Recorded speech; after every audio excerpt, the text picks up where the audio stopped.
Okay, it's Dr. Buford. We're just getting started on the left shoulder. We're looking in from the back to the front. Everything you see is magnified 30 or 40 times on the screen.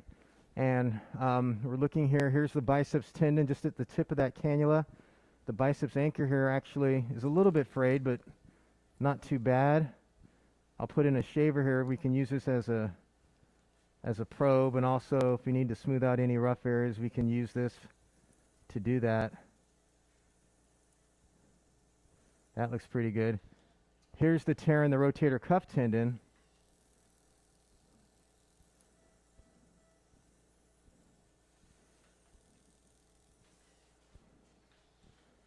Hold the camera for a second, please.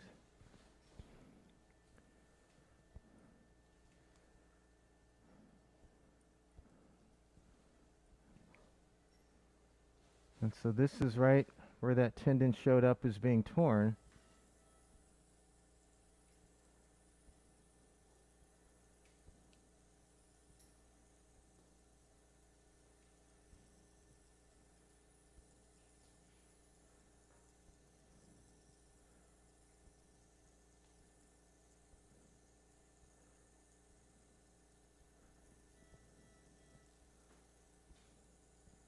And you see with a little bit of debridement, we can see how that's going to be a full thickness tear.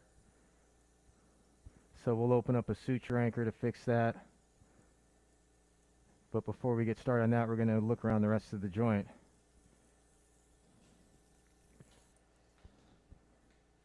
So hold the, I got it. So we're going to rotate. We'll look around the posterior aspect of the shoulder. This is the back. That's the posterior capsule. That's the insertion into the humeral head. There's the posterior articular cartilage, posterior glenoid and labrum. Minimal arthritis, so that's a good thing. And then as we look at the anatomy in the front of the shoulder, we can see the subscapularis tendon, the middle glenohumeral ligament. And then as we come down lower, that's going to be the anterior band of the inferior glenohumeral ligament. And all those structures look reasonably normal. We'll take a spinal needle, and we're just going to pass a marker stitch through this area of the tendon that's torn, just so we can find it really quickly here. So there you can see that. See how the needle comes right through the tear? You can see out basically through the roof. You're not supposed to have a hole in the roof like that. And so we're going to go ahead and pass a marker stitch. And then we'll show you some more in just a minute. We're going to change positions with your shoulder and go up above. But this little purple stitch, we don't leave it in. It's just to find this area very quickly when we look from the top down. Okay, so we're in the subacromial space. This is the, hold the camera here, please.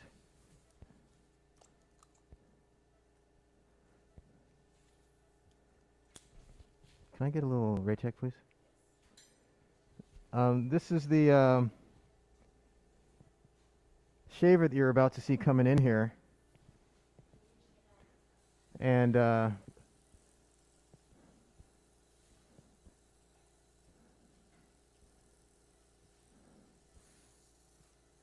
we've got pretty good visualization here now.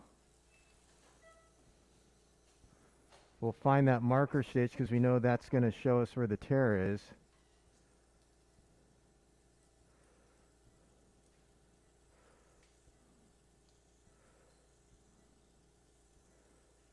It's going to be just to the right in just a minute. There it is right there. So there's the marker stitch. Here's where the tear kind of exits the cuff. We'll go ahead and pull the marker stitch right now. And then we'll just unroof the tear. There it is right there.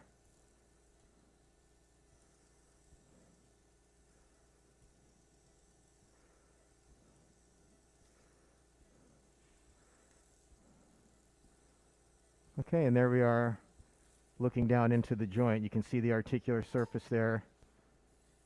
And this is what we're going to repair back down to the bone for you. So that's the rotator cuff tear right there.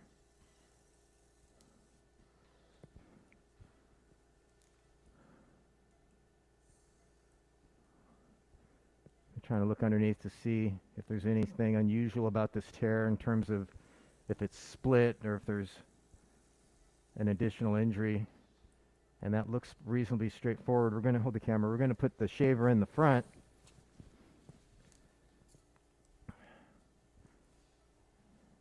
And we can look back this way now.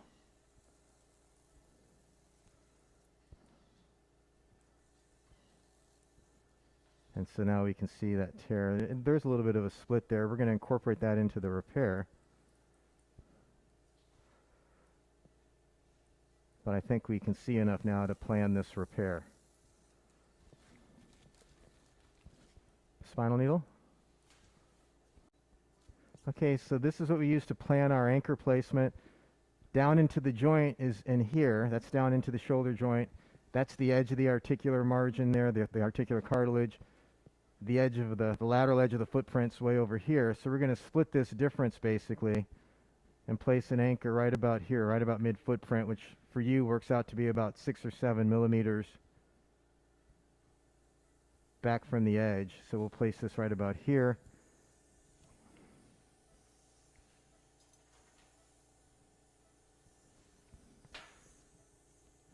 We'll place a guide in. There it is right there. And now we're going to place this guide in the same position, again, right about here. Go ahead and place the anchor. And now through that guide, we'll place our implant.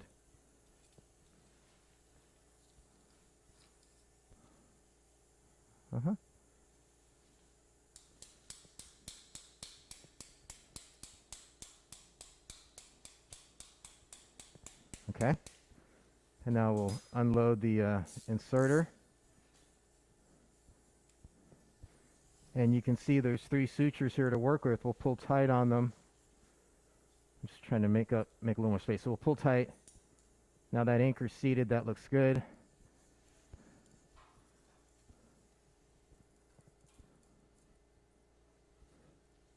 Just trying to get some of the soft tissue out of the way so I can show you a little better picture.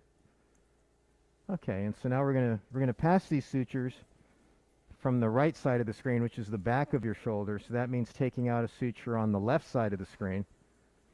And it looks like that blue and white suture is ready to go. So we'll go ahead and reach in here and take this out of the way just like that. And now we'll take a grasper in the front and a straight crescent suture hook in the back. I'll show you some more in a minute. And it's straight. Okay, so we've got a grasper in here. We definitely want to be gentle on the soft tissues, but we also want to make sure we get this deep layer. So we're going to put 2 hands on this so you can hold it real steady right there. Perfect. So we're going to go in right about there.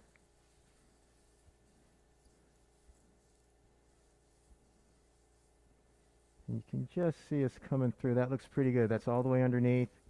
We'll feed the relay. Pull back just a little bit. Okay. And now outside your shoulder, we're going to feed that black wire with the blue and white striped suture.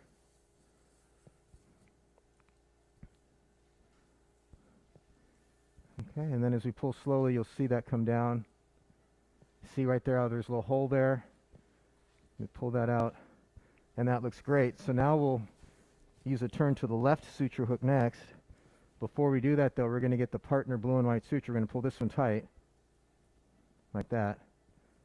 And then we'll get the partner blue and white suture.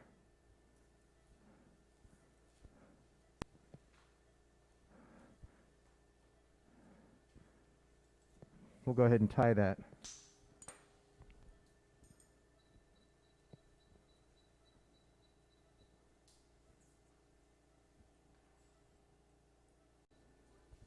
Okay, so we've tied the first one.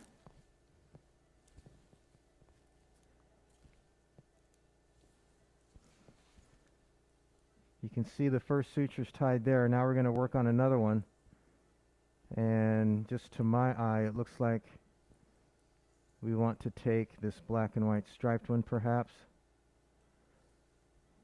Yep, we'll take that just like that. And now we'll use a slightly different curved suture hook.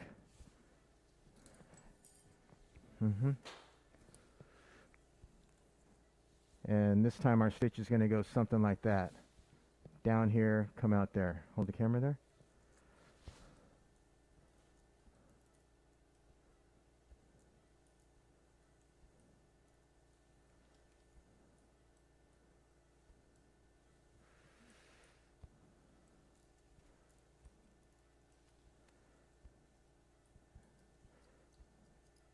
Okay, pause.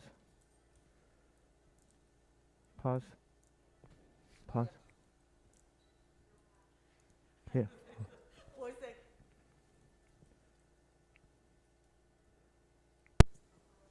Okay, so we've passed the other two sutures now. We'll point them out for you here. There's the black and white one, there's the solid blue one. So now we're going to tie these one at a time from the posterior aspect, which is the right side of the screen. So now we're going to tie that one right there. Should give us a pretty good hold on the tendon. We'll show you some more in a minute. Okay, so we're done. We're going to go ahead and make some little holes in the bone.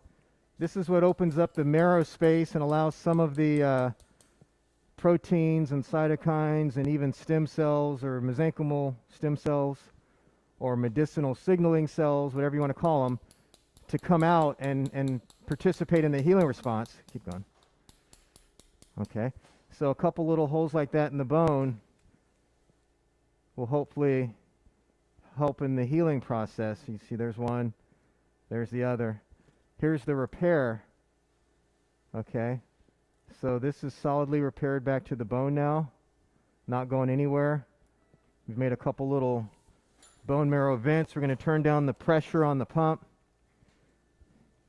or just stop the pump completely, even better. And if you watch the bone marrow vents, you'll see the marrow elements start to come out.